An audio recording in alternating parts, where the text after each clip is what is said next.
Good morning guys. सो हमने last night जैसे hotel में बिताई थी। किसी ने होटल का नाम पूछा था, होटल का नाम है रॉयल हेरिटेज। तो यहाँ से हमने नाइट स्टे करके ब्रेकफास्ट करके बहुत जल्दी जल्दी हमने थोड़ा सा मैगी खाया और सैंडविच पैक किया और हम निकल गए। और हमने पूरा कवर कर लिया अपने आप को, जितना कपड़े हम पहन सकते हैं। तो ये मैंने 3 और 4 लेयर पहनी है, ऊपर नीचे 2 लेयर पहनी है। मेरे हस्बैंड ने भी अपने जितना हमने पहन सकते थे पहन लिया, क्योंकि हम आज जा रहे हैं गुलमर्ग के लिए। यस, तो यहाँ हमारा फुल डे गुलमर्ग का होने वाला है। गुलमर्ग में हमारा एक नाइट स्टे भी है, जो कि होटल अपर्वत में है। अपर्वत में तो आप आगे देखते क्या होती है यहाँ से। तो हमारा ड्राइवर हमें गाइड कर रहा था, जो कि मतलब यूजलेस है। कश्मीर में आप एक तरह से अगर आप जा रहे हो ना, तो ऑलमोस्ट आप ये समझ लो कि आप लुटने के लिए जा रहे हो। यहाँ के लोग, यहाँ पे सभी लोग, चाहे वो ट्रैवलिंग पर्पज से हो या नहीं, या जो एजेंट हो या ड्राइवर हो या शॉप वाले, आपको लूटने के लिए बैठे हैं। तो बी केयरफुल। तो गुलमर्ग जाने के लिए पहले हमें टंगमर्ग जाना पड़ता है। टंगमर्ग से अपना टैक्सी खुद करना पड़ता है। उसके बाद जो हमारी प्राइवेट कैब है वो नहीं जाती है, उसका अलग से चार्ज होता है। तो हम यहाँ से हमने कैब बुक की, जो कि बहुत कॉस्टली है, सब कुछ बहुत कॉस्टली है। ऊपर से फिर हमने रेंट पे ड्रेसेस ली, जो कि ऑलमोस्ट बार्गेन करके हमें 1200 रुपीज़ में शूज़ एंड जैकेट मिली। इसमें हम मेरे को इतनी हंसी आ रही थी गाइस, लाइक मेरे को ऐसा लग रहा था मैं एकदम फूली पके भोंपू टाइप लग रही हूँ। हमसे अपने नेक भी हिल के पीछे नहीं देखा जा रहा, हाथ भी नहीं हिल रहे थे। So funny. और यहाँ पे इतनी स्नो हो रही थी बीच में, और इतनी बर्फ़, लाइक मतलब एक होता ना कि चलो बर्फ़ चाहिए देखना है, बट ये तो हद से ज़्यादा बर्फ़। लाइक जो हम जैसे अब जा रहे हैं रास्ते में, ये सारा मतलब टंगमर्ग से गुलमर्ग का जो रास्ता है ना, आपको यहाँ पे रोड दिखेंगे नहीं, सब कुछ वाइट। और बिलीव में guys, this is so scary. यहाँ पे नॉर्मल कार के, ट्रक के, किसी भी चीज़ के मतलब व्हील्स नहीं मूव कर पाते हैं। इसमें चेन के टायर्स, मतलब चेन, जो टायर्स होते हैं उस पर चेन बंधी होनी चाहिए, तभी जाके वो बर्फ़ में चलते हैं। स्टिल वो स्लिप कर सकते हैं अगर बहुत ज़्यादा बर्फ़ है। तो हमारा कैब वाला इतना स्मार्ट था, सोच रहा है अपने आप को माचो, वो मतलब टायर्स में चेन भी नहीं लगा रखी है और वो जा रहा था। फिर हमने कंप्लेंट की, देन उसने चेन लगाई अपने टायर्स में, फिर भी इतना स्लिप कर रहा था। इतना रिस्की है यहाँ पे। और इतनी स्नो, लाइक इतनी स्नो मैंने अपनी लाइफ में आज तक नहीं देखी। पहाड़ों के बीच में से रास्ते बनाए हुए हैं, साथ में खाई है, और उसी पतली से रोड पे दो कार चल रही हैं, बसेस चल रही हैं। इतना डर लग रहा था ना मुझे, मतलब सुंदर है एक हद तक, लेकिन ऑब्वियसली डर तो लगता है। अब साइड में इतनी गहरी खाई है और सब जगह बर्फ़, और मतलब सभी की कैब के टायर देख रही हूँ ना, तो एकदम स्लिप हो रहे हैं। तो हम जैसे तैसे 1-1.5-2 घंटे बाद अपने होटल पहुँच गए। होटल का नाम था होटल अपर्वत। तो यहाँ पे भी मतलब जिस अकॉर्डिंग बजट है उसके अकॉर्डिंग रूम्स नहीं है, बट लोकेशन अच्छी है, बिकॉज आइस स्नो है, स्नोफॉल भी हो रही है। तो सब मतलब काफ़ी रेट इनके हाई थे। तो हम होटल में पहुँचे, हमने अपना थोड़ा बहुत फ्रेशन अप हुआ। विदिन 15 to 20 मिनट्स हम निकल चुके जाने के लिए। ये मैं रिसेप्शन पे हूँ, मैं आपको दिखा रही हूँ। मेरे को इतनी हंसी आ रही है, हमें एकदम ही फूले एकदम भोंपू टाइप्स लग रहे हैं, फूले हाथ पैर कुछ नहीं हिल रहे हैं।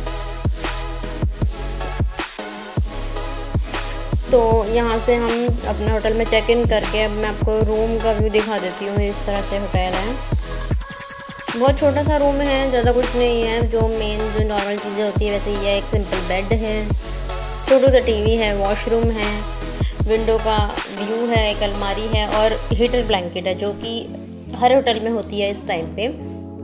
तो हम यहाँ से निकल चुके थे। ओके, तो गुलमर्ग से गंडोला राइड जाने के लिए आपको 2 चीज़ें मिलेगी, एक स्नो बाइक और एक स्लेज राइड। जो कि स्लेज राइड, स्नो बाइक का प्राइस काफ़ी हाई कर रखा है इन लोगों ने, और जो स्लेज राइड थी उसका 4000 रुपये पर पर्सन बता रहे थे। मतलब 1-1.5 किलोमीटर के लिए आप कितने पैसे दोगे, वो भी 2 बंदों के, तो आप सोच लो कितने होंगे। बाय चांस जैसे इतनी स्नो हो रही है, बर्फ़ में कुछ नहीं दिख रहा है, एक छोटा सा बोर्ड दिखा हल्का फुल्का, उसमें लिखा था टूरिस्ट। वहाँ जाके हमने थोड़ी सी इन्फॉर्मेशन ली, तो हमें 1200 रुपये पर पर्सन का हुआ, जो कि ज़्यादा दूर नहीं था, वहाँ जाके हुआ इतना। और यहाँ पे इतने लोग फ्रॉड बैठे हैं। आप कोशिश कीजिए जहाँ पे भी टूरिस्ट पुलिस हो आप उन्हीं की ही हेल्प लें, क्योंकि यहाँ पे लोग आपको अच्छे से लूटने के लिए बैठे हुए हैं।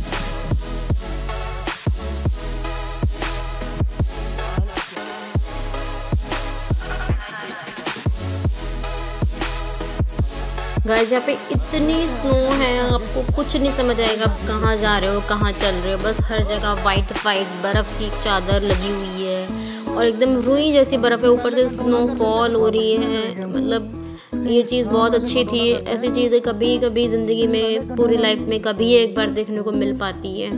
इतना अमेजिंग व्यू था, लेकिन सब कुछ देखने की कहीं कहीं चीज़ें थी जो कि बिल्कुल वाइट हो चुकी थी, इतनी ज़्यादा बर्फ़ थी। और यहाँ पे पता है बीच रास्ते में स्कीइंग हो रही थी और स्नो बाइक चला रहे थे लोग, जो भी एक्टिविटीज़ होती हैं बर्फ़ में वो सब हो रही थी। तो बीच में एक नकली पुलिस बन के आया है जो कि हमसे मतलब पैसे मांग रहा है और हमें बोल रहा है कि अब ये कर लो, ये अच्छा है, वो है। तो ऐसे बहुत सारे मिलेंगे। तो अगर आपको क्या करना है, आपको कैसे पता चलेगा ओरिजिनल है कि क्या आप उनकी आईडी मांग सकते हो। अपनी तरफ से जितनी हम कोशिश कर सकते हो उतना तो करेंगे, पर हमेशा केयरफुल रहें। इतनी बर्फ़ है गाइस कि हाथ एकदम सुन हो रहे हैं। -3 और 4 समथिंग यहाँ पे टेम्परेचर था। एज यू कैन सी सब कुछ, मतलब एक तो ऊपर से बर्फ़ गिर रही है, रुई जैसी बर्फ़, पेड़ वेड़ कुछ नहीं गिर रहे हैं। तो हमने यहाँ पे थोड़ी बहुत रील बनाई, थोड़ी मस्ती वगैरह कर रहे थे हम बीच बीच में, लेकिन इतने ज़्यादा कपड़ों में बर्फ़ जो कि कपड़े इतने गीले हो रहे थे। एंड मैं यहाँ पे भी 2-3 बार गिर चुकी, मेरी लेग्स में इतनी चोट आई थी। स्टिल अभी मैं जो ये वॉइस ओवर कर रही हूँ ये मेरे को अभी 4-5 महीने हो गए, अभी तक मेरे को वो चोटों का निशान है मेरे लेग्स पे।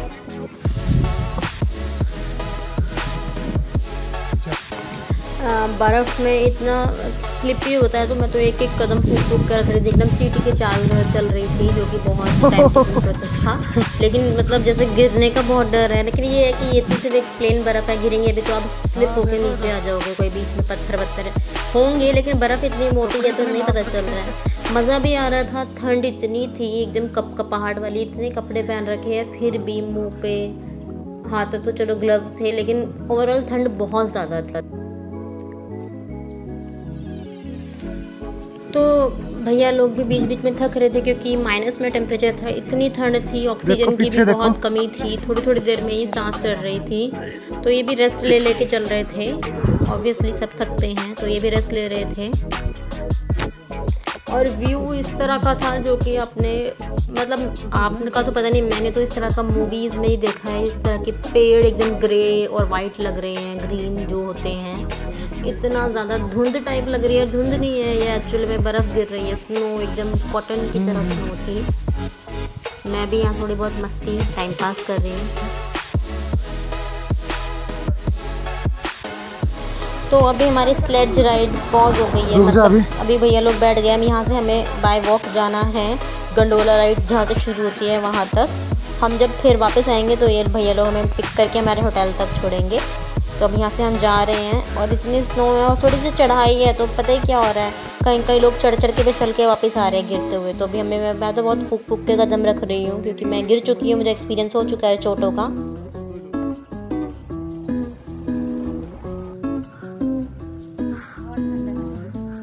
मास्क उतार ले।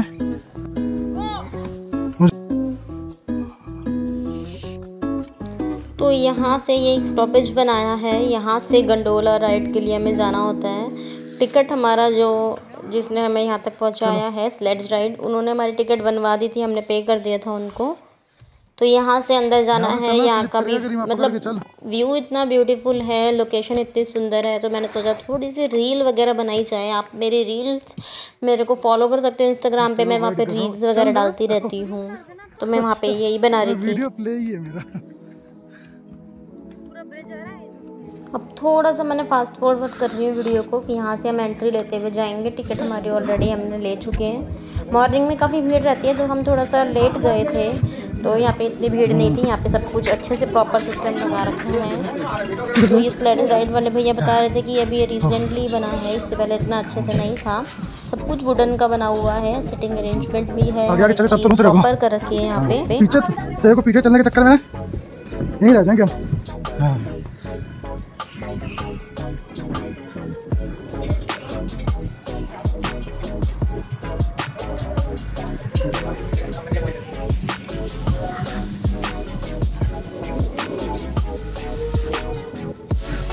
अभी तो हम थोड़ा लेट हैं इसलिए इतना क्राउड नहीं है, अदरवाइज तो बहुत क्राउड होता है।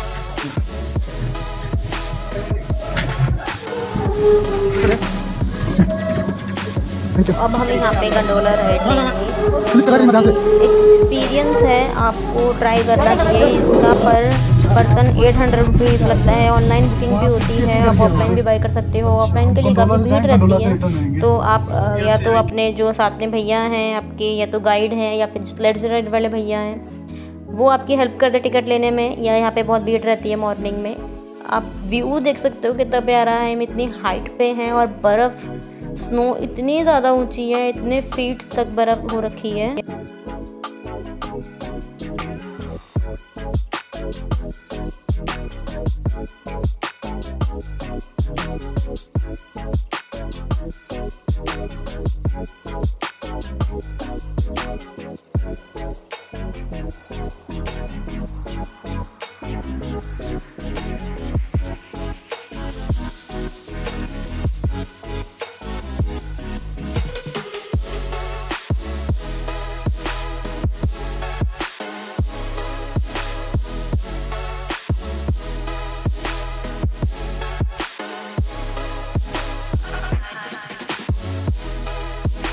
Just look at the view guys, किस तरह से पेड़ों पे बर्फ़ एकदम रखी हुई है।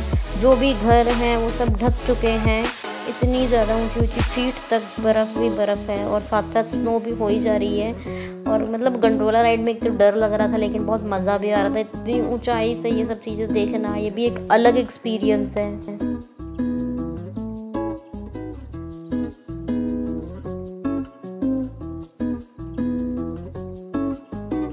हम गाइस घर देख सकते हो कितनी ऊंची तक बर्फ़ में ढक चुके हैं। यहाँ पे इस time I don't think so कि लोग रहते होंगे। किस तरह से यहाँ के लोग सरवाइव करते होंगे, मैं तो कभी कभी यही सोचती, मेरे समझ ही नहीं आता इतनी बर्फ़ में कैसे सब मैनेज करते हो। तो अभी हमारा स्टॉप आ गया था। यहाँ से आप एक्टिविटीज़ करने का एरिया है बेसिकली, ज़्यादा कुछ खास नहीं है। या एक्टिविटीज़ जैसे आइज़ में होती है, या आप नीचे भी कर सकते हो, लेकिन ये बिल्कुल हाई टॉप पे लेके जाते हैं। यहाँ पे काफ़ी लोग यहाँ आते हैं। आपको मैं बता देती हूँ, यहाँ पे स्कीइंग होती है, स्नो बाइक राइड होती है, आइस स्केटिंग होती है, और यहाँ पे थोड़ा बहुत खाने पीने के स्टॉल्स हैं। मतलब लोकेशन अच्छी है, अदरवाइज़ यहाँ पे और कुछ नहीं है। और जैसे भी नॉर्मली जैसे बर्फ़ जहाँ पे पड़ती है उस तरह का एरिया है। हाइट बहुत ऊंची है, स्नो गिर रही है, लुक बहुत अच्छा है, व्यू बहुत अच्छा है, लुक कह रही हूँ सॉरी। तो यहाँ पे आप थोड़ा बहुत फ़ोटोज़ खिंचवा सकते हो। यहाँ पे मेरे हस्बैंड स्कीइंग कर रहे हैं, तो यहाँ पे थोड़ी सी ट्रेनिंग दी जाती है, उसके बाद की जाती है। इनका भी प्राइस 800 to 1000 रुपीज़ होता है। मेरे को तो लिटरली इतनी ठंड लग रही थी जब हम गंडोला राइड से टॉप पे गए हैं इस एरिया में। यहाँ पे -5 के अराउंड टेम्परेचर था। मेरी हिम्मत नहीं हुई कि मैं स्कीइंग तो दूर, मैं अपनी टोपी भी हटा लूँ, अपने हाथ भी बाहर निकाल लूँ। मुझसे तो फ़ोन भी पकड़ने में इतना वो डेंजरस लग रहा था। बट यहाँ ये भी एक्सपीरियंस है, मुझे थोड़ा सा ठंडा ज़्यादा फील हो रहा था बाय द वे।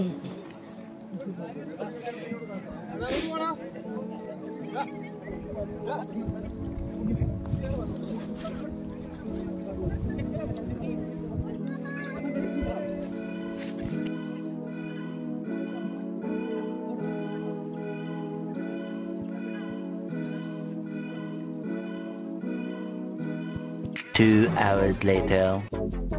तो यहाँ से अब हम वापस जा रहे थे, क्योंकि गंडोला राइड का टाइम 3:30-4 बजे ऑफ होता है।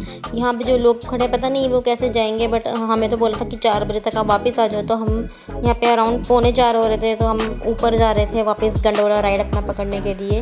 वहाँ से बैठ के फिर हम अपना जहाँ पे हमें स्लेड्स राइड के लिए हम उतरे थे वहाँ जाएंगे। वहाँ से फिर हमें जो भैया थे जो स्लेड राइड्स के थ्रू हमें होटल तक ले जाएंगे।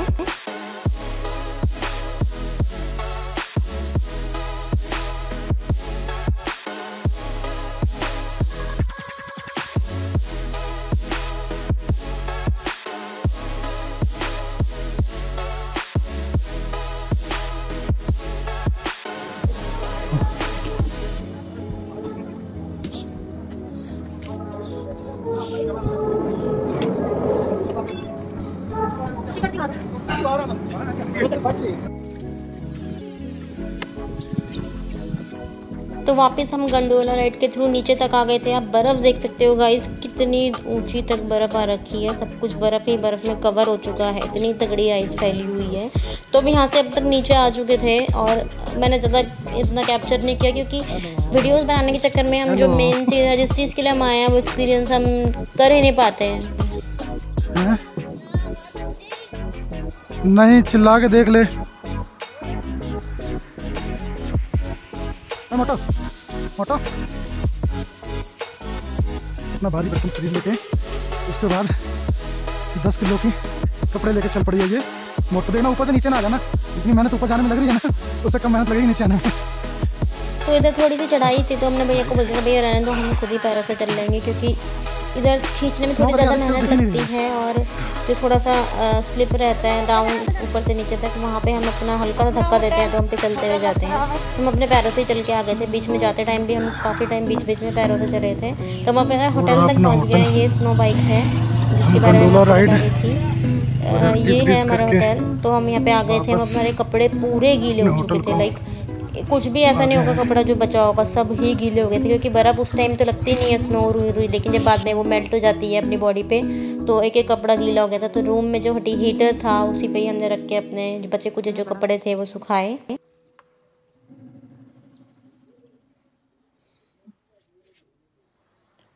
तो हमें रूम पहुंचने के बाद इतनी ठंड लग रही थी, इतनी कि हम बता नहीं सकते। हमने हीटर ब्लैंकेट ऑन किया, हमने मतलब अपना सारा चेंज किया, कपड़े जो भी गीले थे। उसके बाद थोड़ा सा फ्रेशन अप होके हमने रिलैक्स किया। फिर होटल में ही हमने अपना लंच मंगा लिया था क्योंकि खाने का इतना ज़्यादा ऑप्शन नहीं रहेगा, होटल ही बेस्ट ऑप्शन रहेगा।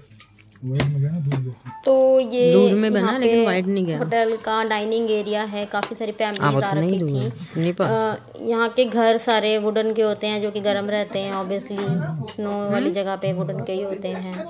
तो इस तरह से था यहाँ पे। खाना इज़ गुड, टेस्टी था खाना। तो हमने खाना वगैरह खाया। तो बाहर हम थोड़ा सा गए होटल के, क्या अमेजिंग व्यू था। हमने चेंज वेंज कर लिया था, बहुत ही अमेजिंग व्यू था। लेकिन स्नो फुल टाइम जब तक रहे वहाँ पे, पूरा टाइम हमें स्नो मिली।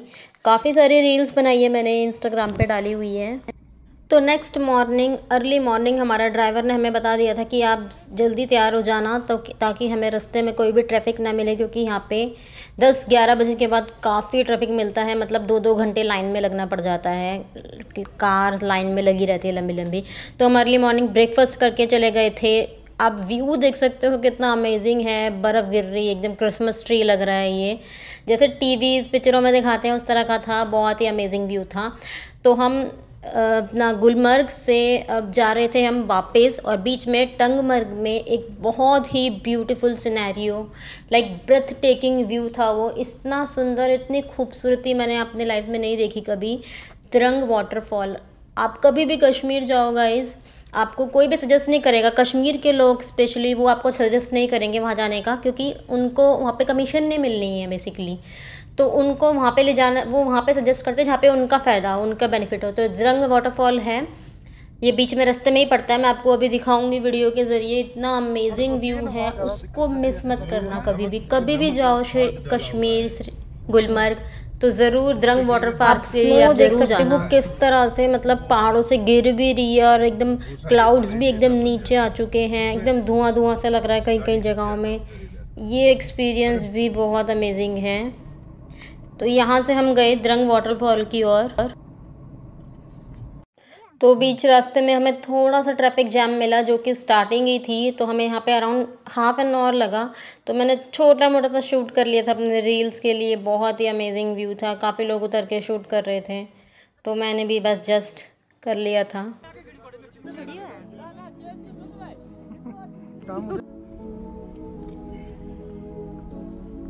सो गाइज़, ये है वो वाटरफॉल। इतना अमेजिंग व्यू है यहाँ का, बहुत अमेजिंग है। हमने देखा तो नहीं, पर जो हमारा कैब ड्राइवर था वो बता रहा था कि पीछे काफ़ी बड़ा डैम है, वहाँ से ये पानी एकदम बह रहा है, मेल्ट हो रही है आइस, काफ़ी जगह मेल्ट होते होते ही जम भी गई है। यहाँ पे इतना क्राउड नहीं है क्योंकि काफ़ी लोग इस चीज़ से अवेयर ही नहीं है, उनको पता ही नहीं है कि यहाँ पे इतनी खूबसूरत नेचुरल ब्यूटी है। बहुत अमेजिंग है। यहाँ पे मैं थोड़ा बता रही हूँ कि ऐसे कुछ रील बनाओ जिसमें मतलब मेरा को भी आए, मैं बैकग्राउंड में भी आए द्रंग वाटरफॉल। तो इस तरह से था और नीचे से एक रिवर जा रही है, बहुत अमेजिंग व्यू है। You have to go there.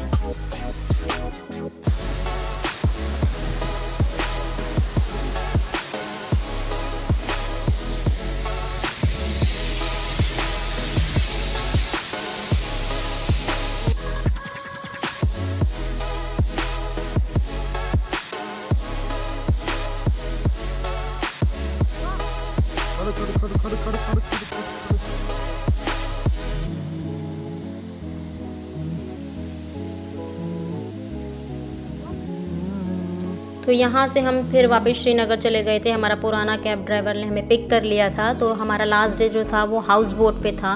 तो ये लास्ट जो व्लॉग है ये देखना मत भूलिएगा। हाउस बोट के बारे में काफ़ी चीज़ें बतानी है मुझे आपको, सो स्टे ट्यून्ड।